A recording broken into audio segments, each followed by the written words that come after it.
क्या आपने कभी गौर किया है कि दुनिया के सबसे सफल लोग, चाहे वो बिजनेस में हों, पॉलिटिक्स में हों या फिर अपने पर्सनल लाइफ में, उनकी सबसे बड़ी ताकत सिर्फ नॉलेज या पैसा नहीं होती, बल्कि उनकी सबसे बड़ी ताकत होती है लोगों से सही तरह से डील करने की कला। लेस गिबलिन की यह किताब the art of dealing with people इसी विषय पर बनी है। यह किताब हमें बताती है कि इंसानी दिमाग और दिल को समझना ही असली स्किल है। लेस गिबलिन, जो एक जाने माने मोटिवेशनल लेखक और ह्यूमन रिलेशन एक्सपर्ट रहे हैं, उन्होंने इस किताब में अपने सालों के अनुभव को उतारा है।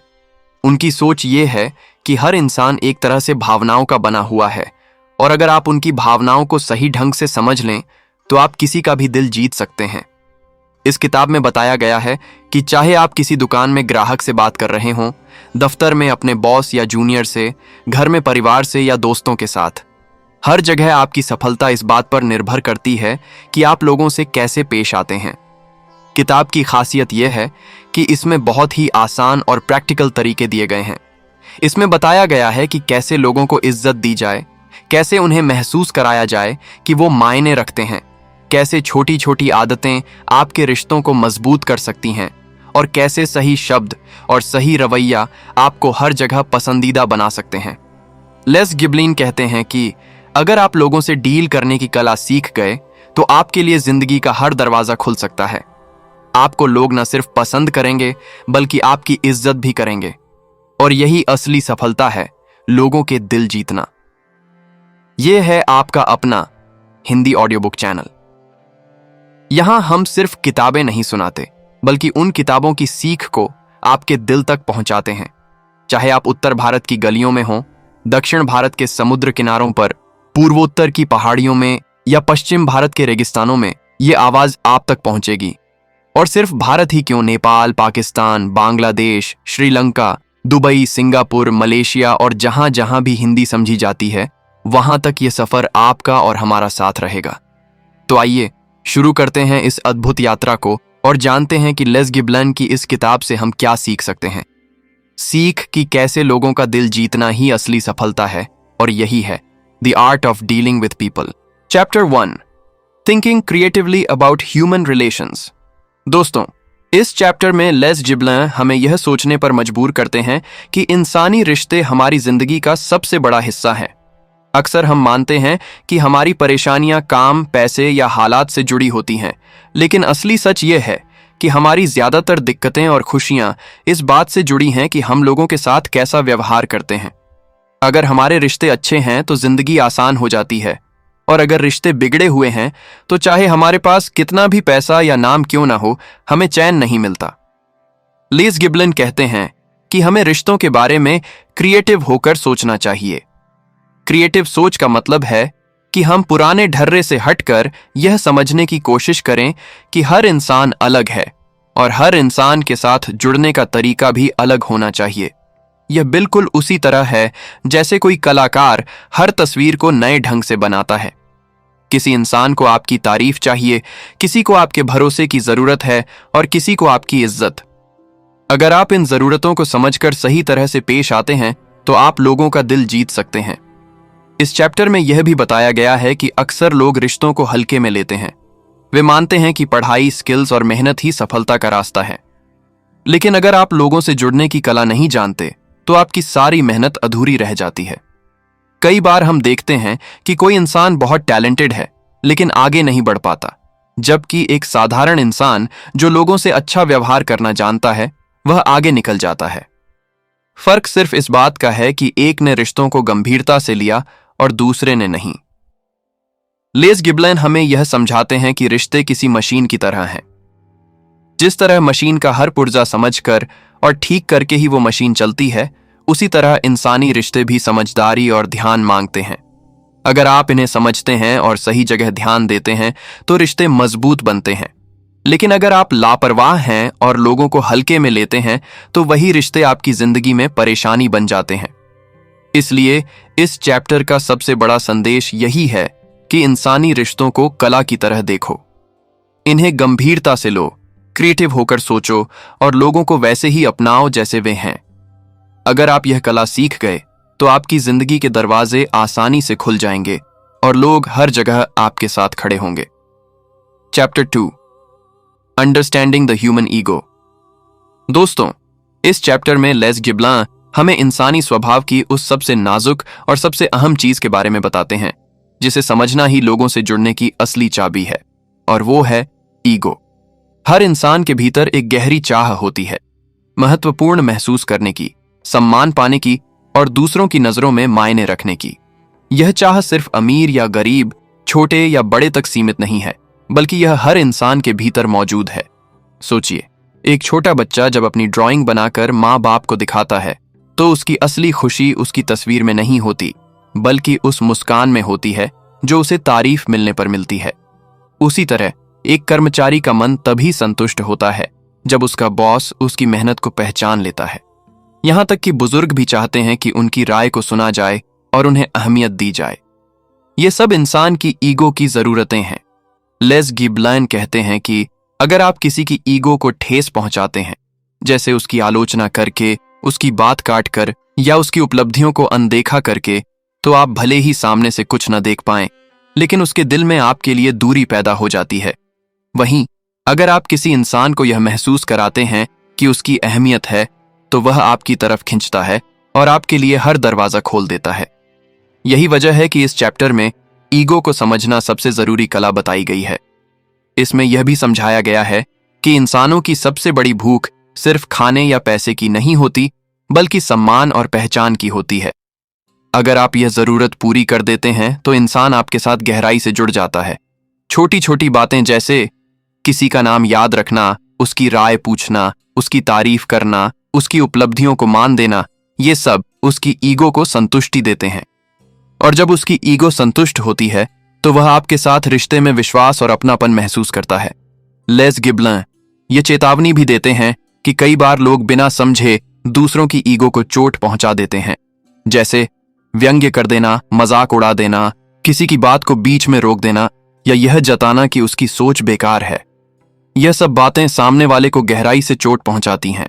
Chapter 3, the importance of making others feel important. दोस्तों, इस चैप्टर में लेस गिब्लान हमें बताते हैं कि हर इंसान की सबसे गहरी चाह यह होती है कि उसे दूसरों की नजरों में महत्वपूर्ण महसूस हो। हम सब चाहते हैं कि लोग हमें नोटिस करें, हमारी कद्र करें और हमें अहमियत दें। यह चाह इतनी गहरी है कि इंसान भूख और प्यास के बाद अगर किसी चीज के लिए सबसे ज्यादा तरसता है तो वो है दूसरों से सम्मान और महत्व। लेस गिब्लान कहते हैं कि अगर आप किसी को यह एहसास दिला दें कि वह खास है तो वो आपके लिए सब कुछ कर सकता है, लेकिन अगर आप उसे यह महसूस करा दें कि वह मामूली है या उसकी कोई अहमियत नहीं, तो चाहे आप उसे लाख फायदे क्यों न दें, वो आपसे दूर हो जाएगा। इस चैप्टर में यह समझाया गया है कि लोगों को महत्वपूर्ण महसूस कराना सिर्फ एक टेक्निक नहीं, बल्कि एक सच्चा रवैया होना चाहिए। आप जब किसी से बात करें तो उसकी आंखों में आंख डालकर सुनें, उसका नाम याद रखें, उसकी बातों को ध्यान से सुनें, उसकी उपलब्धियों की तारीफ करें। ये सब छोटी छोटी बातें सामने वाले के दिल को छू लेती हैं। यहां तक कि अगर आप किसी से पूछते हैं कि आपका इस बारे में क्या विचार है, तो भी उसे लगेगा कि उसकी राय मायने रखती है। यही चीज उसे अंदर से खुश कर देती है। लेस गिब्लान इस चैप्टर में यह भी बताते हैं कि कई लोग इस कला को समझ नहीं पाते। वे सोचते हैं कि सिर्फ अपने आप को बड़ा दिखाने से, खुद की तारीफ करने से या दूसरों को दबाने से उन्हें सम्मान मिलेगा। लेकिन सच्चाई यह है कि जो इंसान दूसरों को महत्वपूर्ण बनाता है, वही सबसे ज्यादा महत्वपूर्ण हो जाता है। अगर आप लोगों को यह महसूस कराते हैं कि उनकी अहमियत है, तो वे आपके आसपास रहना पसंद करेंगे, आपकी बात सुनेंगे और आपको दिल से इज्जत देंगे। इस चैप्टर का सबसे बड़ा सबक यही है कि दूसरों को महत्वपूर्ण महसूस कराना रिश्तों की सबसे अहम कुंजी है। यह कला सीख लीजिए तो लोग आपको पसंद करेंगे, आपका साथ देंगे और आपकी जिंदगी आसान और सफल बना देंगे। Chapter 4, controlling the actions and attitudes of others. अब इस चैप्टर में लेस गिब्लान हमें इंसानी व्यवहार के एक गहरे राज से रूबरू कराते हैं। हम सब चाहते हैं कि हमारे आसपास के लोग अच्छा बर्ताव करें, हमारी बात मानें और हमें सकारात्मक रवैया दिखाएं।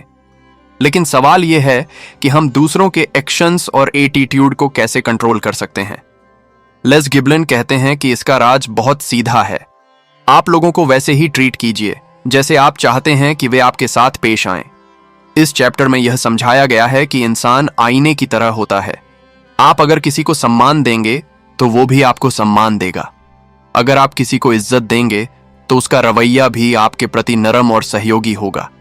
लेकिन अगर आप किसी के साथ बदतमीजी करेंगे, उसकी ईगो को चोट पहुंचाएंगे या उसे छोटा दिखाएंगे, तो उसका व्यवहार भी आपके प्रति कठोर और नकारात्मक हो जाएगा। यानी आप सामने वाले के एटीट्यूड को अपनी खुद की हरकतों और शब्दों से कंट्रोल कर सकते हैं। लेस गिब्लान यह भी बताते हैं कि हमें यह समझना चाहिए कि लोग असल में हमारे शब्दों और रवैये का जवाब देते हैं। अगर हम मीठे शब्दों का इस्तेमाल करते हैं, अगर हम किसी की काबिलियत की तारीफ करते हैं और उसे महत्व देते हैं, तो सामने वाला इंसान हमारे लिए वैसे ही सकारात्मक एक्शन लेगा। लेकिन अगर हम आलोचना करेंगे, व्यंग्य करेंगे या उसे अनदेखा करेंगे, तो वो हमारे खिलाफ रुख अपना लेगा। इस चैप्टर में यह भी बताया गया है कि किसी के एक्शन और एटीट्यूड को कंट्रोल करना कोई जबरदस्ती नहीं है, बल्कि यह एक कला है। जब आप सामने वाले को उसकी ईगो का सम्मान देकर और उसकी अहमियत को पहचान कर ट्रीट करते हैं, तो आप अनजाने में ही उसके बर्ताव को दिशा देते हैं। यही असली ताकत है, लोगों को मजबूर करना नहीं, बल्कि उनके दिल को जीतकर उन्हें अपने साथ जोड़ना। इस चैप्टर का सबसे बड़ा सबक यही है कि आप दूसरों को कंट्रोल नहीं करते, बल्कि अपने व्यवहार से उनके एक्शंस और एटीट्यूड को प्रभावित करते हैं। यानी अगर आप चाहते हैं कि दुनिया आपके साथ अच्छा व्यवहार करे, तो पहले आपको दूसरों के साथ अच्छा व्यवहार करना सीखना होगा। Chapter 5 creating a good impression. इस चैप्टर में लेस गिब्लान यह समझाने की कोशिश करते हैं कि हमारी जिंदगी में सबसे महत्वपूर्ण चीजों में से एक है पहला इंप्रेशन। यह इंप्रेशन अक्सर कुछ ही सेकंड्स में बन जाता है और यह तय करता है कि सामने वाला व्यक्ति हमें किस नजर से देखेगा। चाहे आप नौकरी के इंटरव्यू में हो, नए दोस्त से मिल रहे हों, क्लाइंट के सामने हो या किसी समारोह में किसी से मिल रहे हों, पहली छाप बहुत मायने रखती है। लेखक बताते हैं कि एक अच्छा इंप्रेशन बनाने के लिए दिखावा करना जरूरी नहीं, बल्कि ईमानदारी, सम्मान और अपनापन दिखाना जरूरी है। लेस गिब्लिंग कहते हैं कि पहली मुलाकात में आपकी मुस्कान, आंखों का संपर्क, आपकी बॉडी लैंग्वेज और आपके शब्द सामने वाले के दिमाग और दिल पर गहरी छाप छोड़ते हैं। अगर आप सामने वाले का नाम याद रखते हैं, उसकी बात ध्यान से सुनते हैं और उसे यह एहसास कराते हैं कि वह आपके लिए मायने रखता है, तो आप तुरंत उसके दिल में जगह बना सकते हैं। इसके अलावा साफ सुथरा और उपयुक्त कपड़ा पहनना, शालीनता से पेश आना और विनम्र होना आपकी इमेज को निखारने में मदद करता है। लेखक यह भी बताते हैं कि इंप्रेशन बनाने के लिए हमें खुद को बदलने की जरूरत नहीं होती। हमें सिर्फ अपनी सबसे अच्छी क्वालिटीज को सामने लाना होता है। हमारी सकारात्मक सोच, हमारी आदतें और हमारी ऊर्जा सामने वाले पर ऐसा प्रभाव डालती हैं कि लोग हमें भरोसेमंद और आकर्षक मानने लगते हैं। उदाहरण के लिए, अगर आप किसी मीटिंग में जाते हैं और अपनी बातों के साथ दूसरों की राय को भी महत्व देते हैं, तो लोग तुरंत महसूस कर लेते हैं कि आप संवेदनशील और समझदार इंसान हैं। यही कला है, छोटे छोटे संकेत और व्यवहार जो आपका पहला इंप्रेशन बनाते हैं, उन्हें समझदारी से इस्तेमाल करना। Chapter 6 developing an attractive personality. इस चैप्टर में लेस गिब्लान बताते हैं कि आकर्षक पर्सनैलिटी कोई जन्मजात गुण नहीं है, बल्कि इसे हर कोई सीख और अभ्यास कर सकता है। आकर्षक व्यक्तित्व का मतलब केवल सुंदर दिखना या अच्छे कपड़े पहनना नहीं है, बल्कि यह आपकी सोच, आपके व्यवहार, आपकी बातचीत और दूसरों के प्रति आपके दृष्टिकोण में छुपा होता है। लेखक कहते हैं कि आपकी पर्सनैलिटी तब सबसे आकर्षक बनती है जब आप दूसरों को सहज और महत्वपूर्ण महसूस कराते हैं। लेस गिब्लान बताते हैं कि आकर्षक व्यक्तित्व के लिए सबसे पहले जरूरी है सकारात्मकता और आत्मविश्वास। अगर आप खुद पर भरोसा रखते हैं, तो सामने वाला भी आप पर विश्वास करता है। आपकी आवाज का टोन, हाव भाव, चेहरे के इशारे और आपकी ऊर्जा सभी आपकी पर्सनैलिटी का हिस्सा हैं। उदाहरण के लिए, अगर आप किसी से मिलते समय उसे ध्यान से सुनते हैं, उसकी राय का सम्मान करते हैं और उसकी उपलब्धियों की तारीफ करते हैं, तो आपका व्यक्तित्व अपने आप निखरता है। लेखक बताते हैं कि आकर्षक पर्सनैलिटी केवल दिखावे की चीज नहीं होती, बल्कि यह दूसरों के साथ आपके व्यवहार और संबंधों में छुपी होती है। अच्छे श्रोता बनना, दूसरों की अच्छाइयों को मान्यता देना, उनकी परेशानियों को समझना, छोटे छोटे सहयोग और सराहना देना, ये सभी चीजें आपके व्यक्तित्व को चमकदार बनाती हैं। ऐसे लोग हमेशा पॉजिटिव एनर्जी फैलाते हैं, दूसरों को प्रेरित करते हैं और लोग उनकी संगति में रहना पसंद करते हैं। लेस गिबलन यह भी समझाते हैं कि आत्मविश्वास, विनम्रता और दूसरों के लिए सच्चा सम्मान तीनों मिलकर आपकी पर्सनालिटी को आकर्षक बनाते हैं। एक आकर्षक पर्सनालिटी वाले व्यक्ति की सबसे बड़ी ताकत यह होती है कि वह केवल दिखावा करके नहीं, बल्कि अपने व्यवहार और सोच से लोगों को अपनी ओर खींचता है।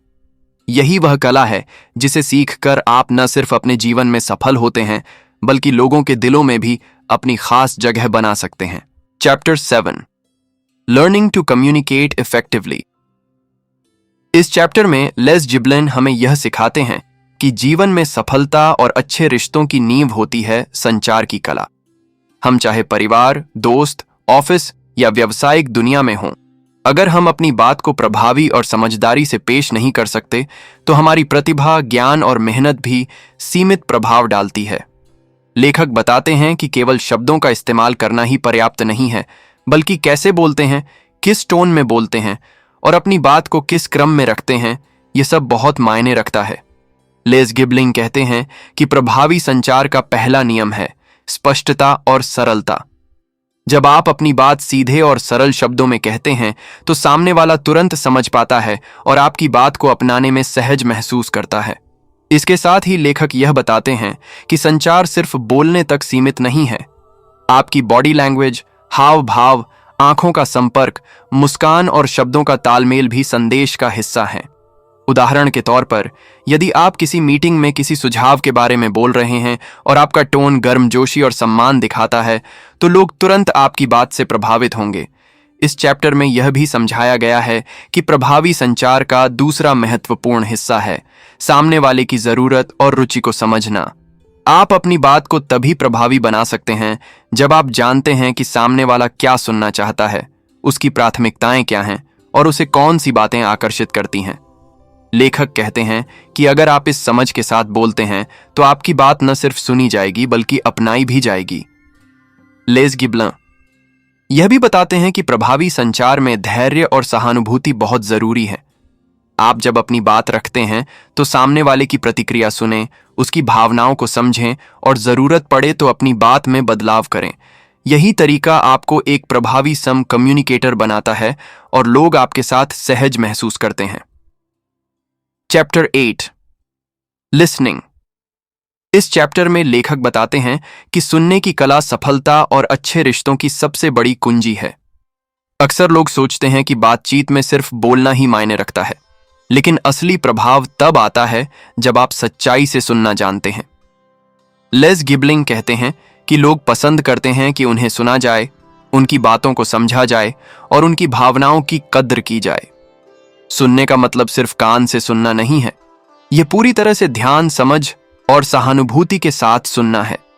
उदाहरण के लिए, अगर कोई कर्मचारी अपने प्रोजेक्ट में समस्या बता रहा है तो केवल सुन लेना पर्याप्त नहीं है।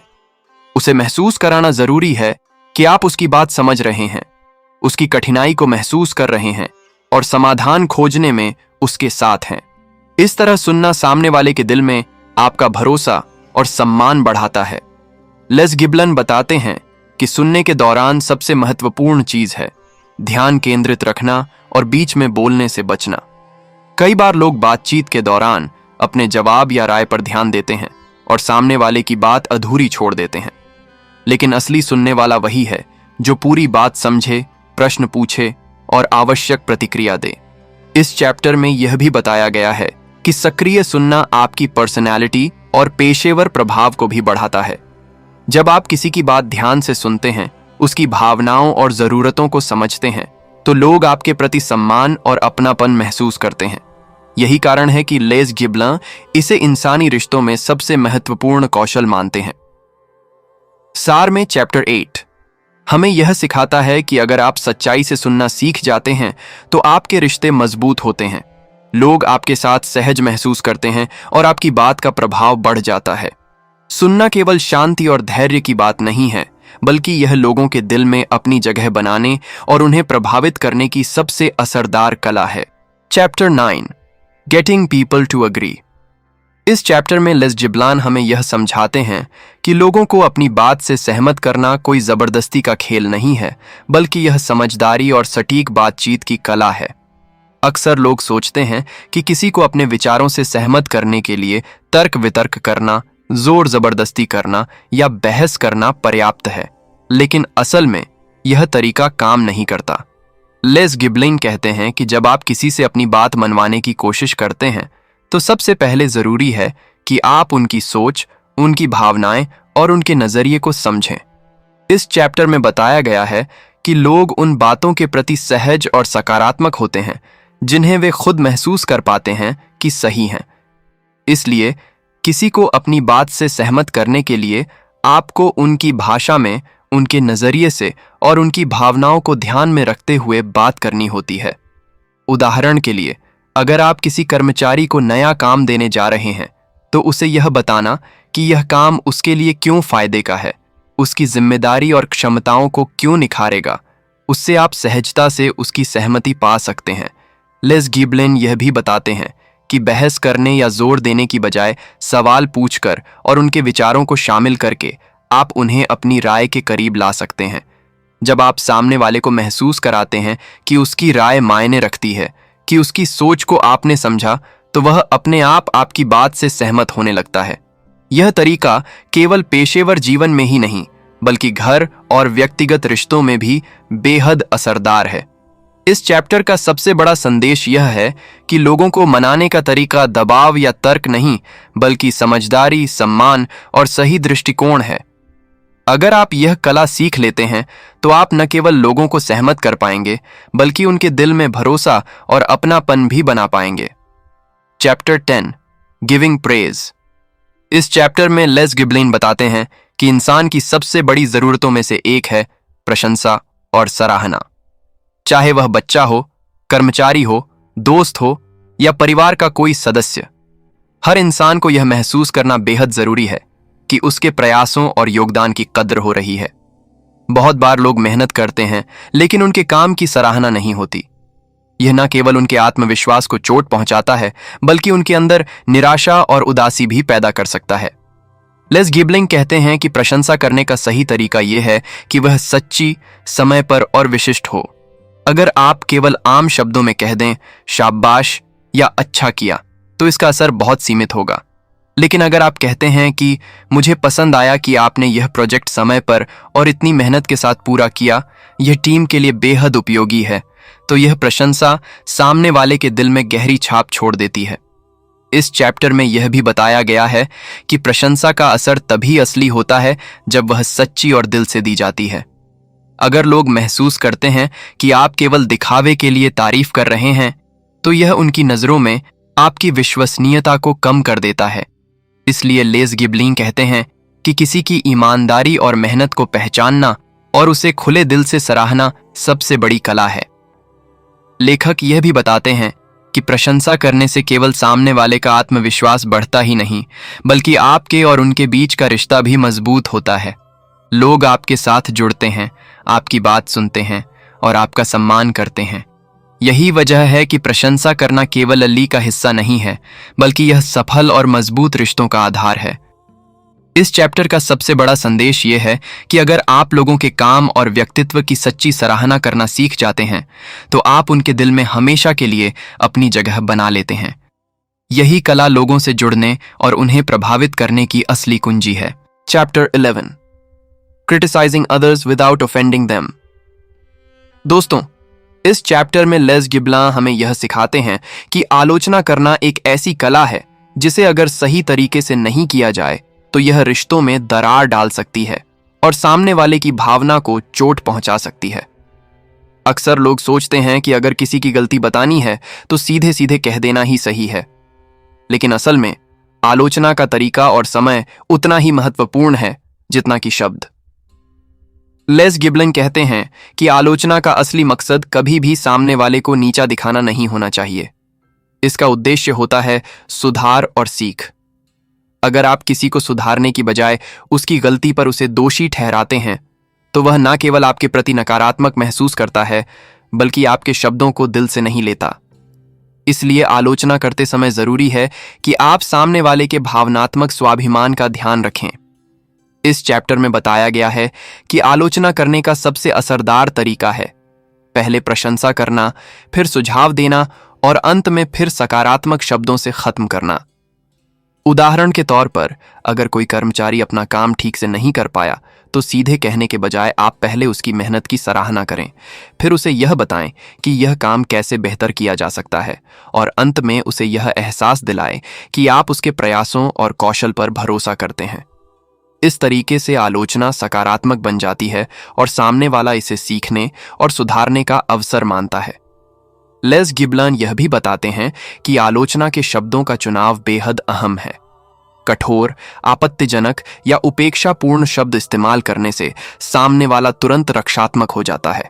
इसके बजाय सुझाव देने वाले शब्द, विनम्र भाषा और सहयोग का भाव सामने वाले के दिल में आपके प्रति विश्वास पैदा करता है। साथ ही आलोचना का समय भी बहुत महत्वपूर्ण है। सही समय पर निजी और सम्मानजनक तरीके से दी गई आलोचना अधिक प्रभाव डालती है। इस चैप्टर का सबसे बड़ा सबक यही है कि आलोचना को हमेशा सकारात्मक और संवेदनशील तरीके से करें।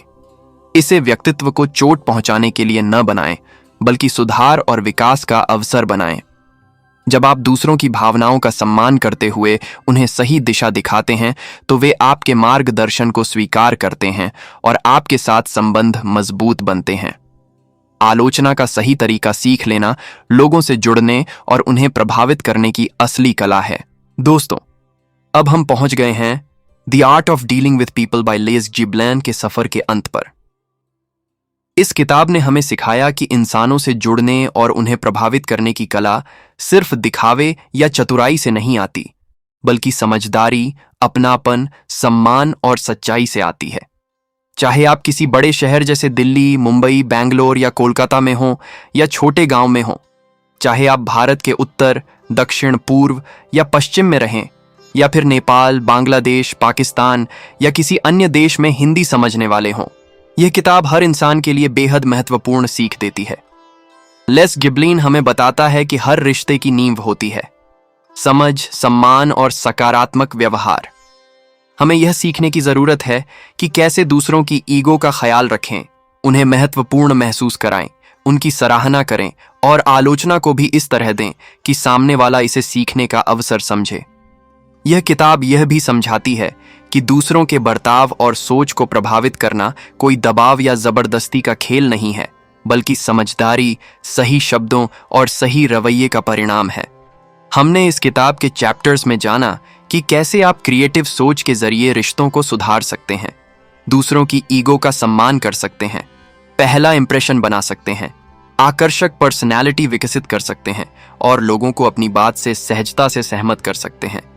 यही कौशल न सिर्फ व्यक्तिगत रिश्तों में बल्कि पेशेवर जीवन में भी आपकी सफलता और सम्मान बढ़ाता है। दोस्तों, अब मैं आपसे सवाल करना चाहता हूं, इस किताब से आपको सबसे महत्वपूर्ण सीख क्या मिली? क्या आपने कभी अपने आसपास के लोगों के साथ अपने व्यवहार में बदलाव करके उनके दिलों में अपनी जगह बनाई है? आप हमें अपने अनुभव और रिव्यू कमेंट में जरूर बताएं। आपकी कहानी और अनुभव किसी और के लिए प्रेरणा बन सकते हैं। अगर आपको यह ऑडियो बुक पसंद आया और यह आपकी जिंदगी में कुछ सीख लेकर आया तो हमारे चैनल को सब्सक्राइब कीजिए, वीडियो को लाइक और शेयर कीजिए। हमारे साथ जुड़िए, चाहे आप गांव में हों या शहर में, भारत के उत्तर, दक्षिण, पूर्व, पश्चिम, किसी भी कोने में हों। हमारे इस परिवार में आपका स्वागत है। हम हमेशा ऐसी किताबों और सीखों को आपके लिए लाते रहेंगे ताकि आप अपने रिश्तों, काम और जिंदगी में और भी बेहतर बन सकें। याद रखिए, लोगों से जुड़ने की कला सीखना कोई एक दिन का काम नहीं है। यह लगातार अभ्यास, समझ और अपनापन मांगती है। इस किताब ने हमें यह सिखाया कि अच्छे इंसान वही हैं जो दूसरों को महत्व देते हैं, उन्हें समझते हैं और उनके साथ सच्चे दिल से जुड़ते हैं। तो दोस्तों, अब यह समय है आपकी कहानी सुने। कमेंट में लिखिए कि इस किताब ने आपके जीवन को कैसे प्रभावित किया और आप अब लोगों के साथ अपने रिश्तों को कैसे और बेहतर बनाएंगे।